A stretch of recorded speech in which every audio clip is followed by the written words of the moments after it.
All right, the next video that we're going to take a look at is how to record individual transactions in the system. This is part of the financials module. This will allow you to keep up with different financial transactions, and also anytime you record a payment in the system that has to do with any particular student, that payment will show up on their student records. So that way they will have a record of what they have paid you, you will have a record of what they have paid you and what it was for and so forth. So let's go take a look at that. So as we go into the financials, we're going to come to transactions, and you'll see that there are currently no transactions listed. So let's go back in time just a little bit.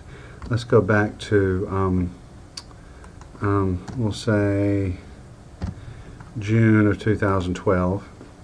And you'll see that we have quite a few transactions that we come up with. Well, let's trim the list down a little bit. Let's go back to say October of 2012, and that gives us a much smaller set. I'm going to go ahead and expand out. And what you'll see is that right now, during this particular transaction period, we have recorded monthly dues for the students that you see here listed in the list. What you're going to find is you're going to find the date the transaction was recorded, the transaction type if you go over into the setup, and you remember the transaction categories from the setup, the amount, the user, if they paid with a check, you can also record the check number, and then a description. So if we come in and we take a look at the transaction, we can say edit the transaction, and this is all the information about the transaction. We have the transaction date. We also have what we call the effective start and the effective end. Where this comes into play is if a student is making a payment that covers a particular time period, then this will show up on the report that we will demonstrate later. But so, for example, if we have dues for the month, then we can say effective start is 10/1, effective end is 10/31. So this tells me that Deborah paid for October's dues for the month. There were $40. She paid in cash. There was no check. Obviously, there's no check number if it's in cash. And we have a short description which shows up on the screen, and then you can have any notes that you want to put in to further describe the transaction. So that's how you would take a look at a transaction. If you wanted to add a new transaction, then you would get a brand new screen. And of course, you can pick the user that is associated with that. The transaction date fills in automatically. And you'd go through and you'd fill out this entire form, and then you'd save it. Now, there is one thing that I found very useful when recording transactions in the system, and that is the clone button, which is this button right here. And what this does is this gives me the ability to take a transaction that I just put in the system. So, for example, I'll say add a transaction. This is 4/3. It covers the period of 4/1/2013 all the way up to 4/30/2013. The associated user is going to be Bob.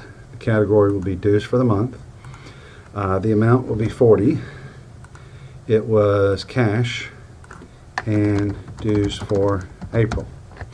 Now, a lot of times when you're entering in students' dues, you're entering the same information in over and over and over again, such as the effective start and the effective end. Say you had 10 students that paid for April, you want to be able to enter that effectively.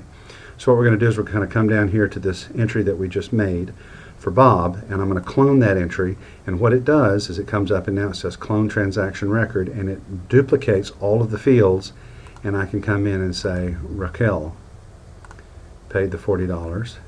And I can clone Raquel, and I can say Kathy paid, but Kathy paid with, so she paid with PayPal, and hers was 40. And so that makes it easy to enter in multiple transactions that have the same information. You can just clone it. And then, of course, if you make a mistake and you entered a transaction that you don't really want, then, of course, you can hit the delete button. Up here at the top, you have the ability to sort, just like any of the grids in the system, and you can also filter based upon receipts versus expenditures. You can filter based on the associated user, the transaction category, and the form of payment. So say I want to find out all of my PayPal payments, that shows me my PayPal. If I wanted to see all of my check payments, that shows me my check payments. That one is listed as a check, but we didn't put a check number in. That's okay.